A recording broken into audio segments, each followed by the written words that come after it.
Hello friends, today we are going to discuss the Hindu newspaper of 20th February. So open your front page. The first news item is Rail Bhavan North Block spar over budget merger. See, this is related to merger of railway budget with the union budget.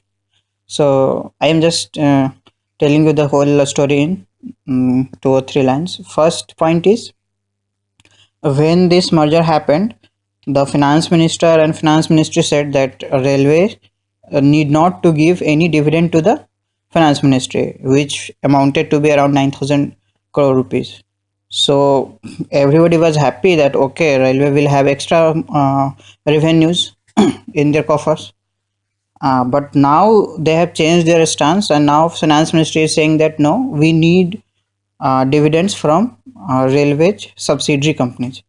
So therefore, the issue has arisen that why earlier you said no, now you are saying yes. So it will be a type of revenue loss to the railways.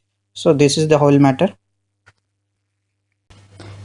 Second important news item on this page is a 12.3 million year old evolution story of India. See, this is a good article where entire history is summarized in 2-3 lines, like their relevance.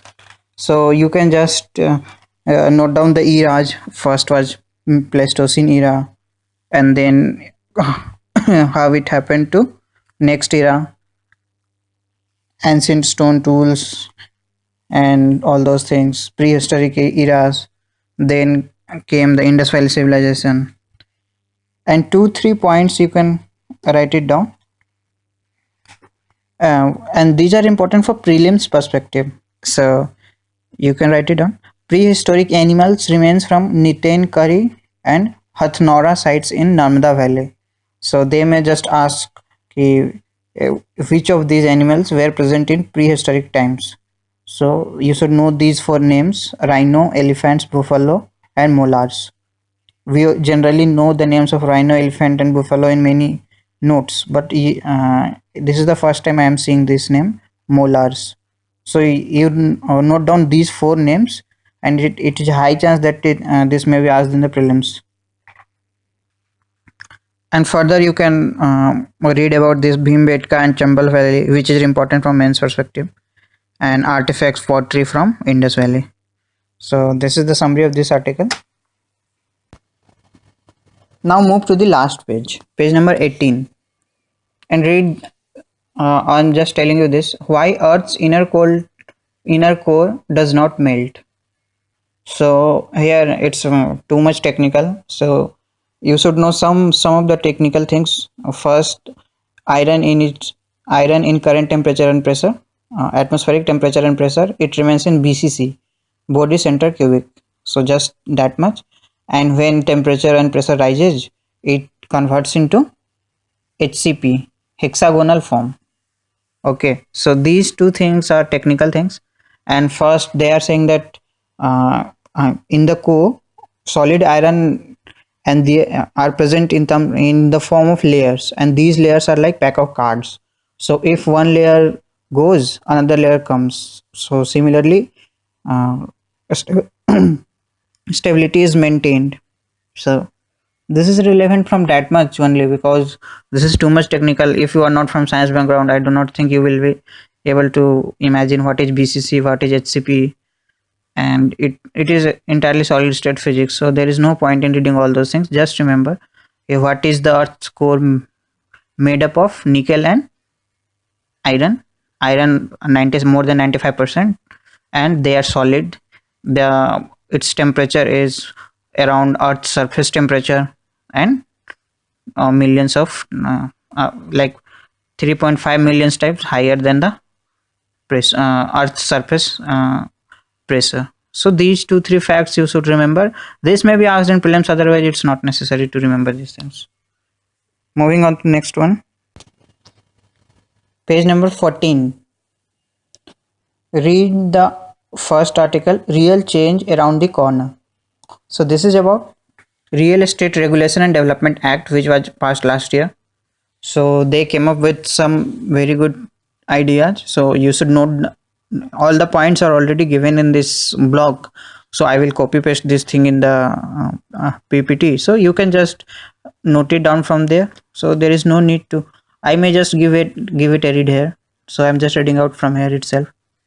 All new projects are to be registered with the regulator. See, from now onwards, whatever projects under real estates, everything has to be registered under this regulatory board. Second, all projects are to be sold only on the basis of carpet area. So carpet area has to be defined in every project. Okay, and carpet area is the new monetary scheme for these kind of things. Third is license of reselling agents can be withdrawn in case of complaints. So if earlier these kind of things were not there, like if you complain, then what will happen to the people who are selling you the wrong items? So now there is a compliance thing here. Fourth, home buyers can complain directly to the regulators. So now there is an authority where you can go and complain if you have any problems you have faced. You have like paid some X amount and further they are charging extra amount for the same product, then they're gonna, obviously you can go to the this regulator. Fifth one is consumer complaints to be resolved in 60 days by the regulator, and it's not like it will take years. Your complaint will be resolved in 2 months. So it's a very fast track mode of complaint resolution. Next point is developer has liability for 5 years to repair a structural defect. So if there are any structural defects, then you do not have to pay, developers will pay for the next 5 years. Next is developer has to deposit 20% of money in the projects in an escrow account. This provision is there because earlier what used to happen is that people used to take money from the buyers and then they used to siphon this money in other activities. Okay, so this was a major source of black money for many people. Therefore, to avoid such kind of things, now whatever money is taken from the buyer, that has to be compulsorily be used for particular kind of project. That is why that money has to be segregated into an escrow account. So that is the funda of this thing, and rest others are simple things, you can read it, it's no big deal. In the same page, the next one is the historically low solar tariffs at Reva. So see, 2-3 days back it happened that solar energy prices have come down and the last bidding amount was 2.97 rupees per kilowatt hour. So this is very cheap. So how these company will survive? So at very thin margins, how this company will become profitable? That is the big question. So why this thing is happening? This is analyzed in this article. So the summary is 3 points. First, due to cheap imports from China. Why? Because China has excess capacity, therefore they are dumping their solar modules to India, Australia and other countries which are solar ambitious countries. So therefore first one is cheap raw material. Second point is our government has already committed that we will have 100 gigawatt of solar energy by 2022. So 2022. Therefore, to achieve that policy goal, it is in the step in the right direction. You can say that government is easing many business processes and many business rules to fast track such kind of initiative. Therefore, a step from the like a good hand from the government to support such kind of projects. And third is related to particular this project, Reva project, and that is land acquisition process and reduced excise duties. These things are there, and those came from that government policy. And the third point is for this project, state government, Madhya Pradesh state government has given a guarantee. It's a guarantee that whatever power they produce, each and every unit of power will be consumed. If it is not consumed, then it will be bought by the state government. So therefore it's a clear cut demand driven thing, like you have already sold out whatever you will produce. Therefore it is these three enabling factors are making the bringing down the prices of solar in our country. So that is the summary of this thing. However, the big question arises, is it sustainable? So let us see, but right now it does not look like so. Move to page number 8 and read the article Smoke on the Water. See, 2 days back there was a news in the Hindu that a lake was burning, and there was an island in the lake itself which was only smokes were coming out of that thing. So people were arguing that some were saying that it's due to pollution, some saying that due to industrial waste, some were saying that no, some people have started fire camping and those things. So what is the reason why our lakes, Bengaluru lake especially, are going down? Why those things are those wetlands are not being protected by the government? So these things are analyzed in these things. So two important causes are there. First one is definitely pollution may be from industrial or from the human waste. And second is due to land encroachment and infrastructure development.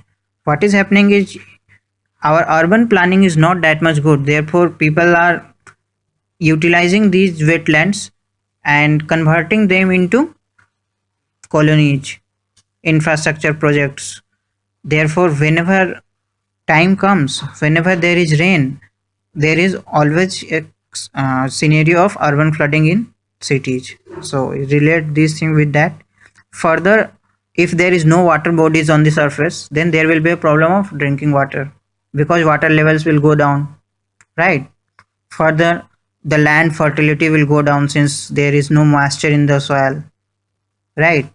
Further, it will hamper growth of other ecosystems, lake systems. And there are some data, I am just giving it in points so you may write it down. A decade ago, when the Salim Ali Center for Ornithology and Natural History released a conservation atlas for all states using space application, it reported that 38% of wetlands had already been lost nationally. So see, it is the story of 10 years back. At that time 38% of our wetlands were already lost due to these kind of things, and in some districts this was only 12% were left. See, 88% of loss. So it is a major issue, like wetlands being converted into developmental projects, or pollution causing damage to the wetlands, human settlements causing damage to the wetlands, land encroachments causing damage to the wetlands. So, and not only these things, if you cause harm to a wetland, it further creates ripples in ecosystems, entire ecosystem, and it further goes to plants, birds, and definitely it will go after some time into human chain. Therefore it is very relevant and it is necessary to have a wetland protection system. So you may read it and subjugate this thing with Wetland International and Wetland Conservation Acts, etc. And further, this article argues about every city needs a single lake protection authority. So they are moving from wetland as a system to some parts of wetland. So what is wetland? Wetland is anything between land and water. So there are many things, like wetland is a very large word. Anything and everything can be included under it. For example, rivers, water bodies, lagoons, lakes. So these all these things comes under wetlands. So why the conservation of wetlands become vague issue? Therefore they are arguing that why not we should have an act like conservation protection of lakes, and to protect lakes we should have an enforcement agency which would be called as Lake Protection Authority, right? Because there is if you do not enforce the law, then what is the logic of providing a law, right? Further in this page, read the article written by Gautam Bhatia, upsetting a very fine balance. So this article is all about freedom of expression, judicial overreach, and how judiciary and PIL misuse, and how judiciary has taken some of the issues which are not in their domain and they are legislating upon them. And further, this talks about Article 19, and Article 19 is about freedom of speech and expression. However, it has a clause where it says that Article 19 clause 2, which says that it can be curbed by the state under certain conditions. For example, in the case of morality, public decency, public order, uh, international relations, defamation, and these things you can read. However, there is another however, and which says that these restrictions can only be imposed by an established law, and that law has to come from the parliament. Obviously, any law which is established, that has to come from the parliament. So unless and until parliament makes a law, a state cannot take away the freedom of speech and expression. So therefore a state can take away the freedom of speech and expression only at the cost of only by providing a law to curb that freedom, right? But however, look at the example of recent Supreme Court judgment uh, related to national anthem, right? Right, that everybody has to stand up whenever there is national anthem in the cinema halls, theaters. But this is obviously not as per Article 19. So it is obviously a curb on the freedom of speech and expression. But who is telling, like no one is arguing upon that. So upon these lines he has ventured into, right? And further he says that how PIL have been misused. So, and see, what was PIL? PIL purpose was that suppose there are people who cannot reach to judiciary because they do not have they do not have resources to reach, right? Therefore Supreme Court provided that you guys have one thing, PIL, public interest litigation, and it became like a movement. Many people utilize it, but nowadays it has become a form of like protest. Whenever something happens, someone files a PIL, anything for that matter. Nowadays, if something does not suit you, people file PIL. Like some roads are constructed, some there is nearby some problem, they will file PIL. If there is a problem in some movie, for example, Jolly LLB 2, they file PIL. If there is problem in the governance system, they file PIL. So for anything and everything, people are nowadays filing PIL. What will happen to the judicial process? So many people are not caring about it. Therefore, PIL system is not only abused; it is nowadays being over abused. So, and further, he counsels Supreme Court judges in a way that he provides a prescription, and I quote, "Have courage to use your reason," unquote. So he is providing that why not Supreme Court take reason as the criteria to take these things into matter, right? So this is about this article. Moving on to next one,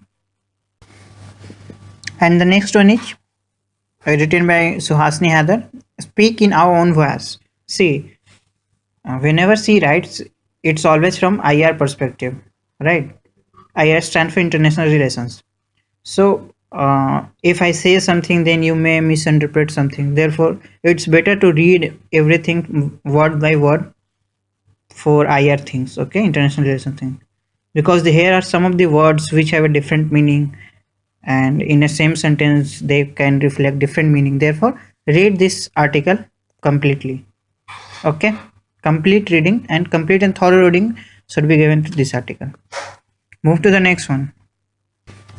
So this is it, guys. I have summarized the whole paper today, and whatever I have told you, it's from UPSC perspective. You may read something if you think it is important. So thank you. Have a great day.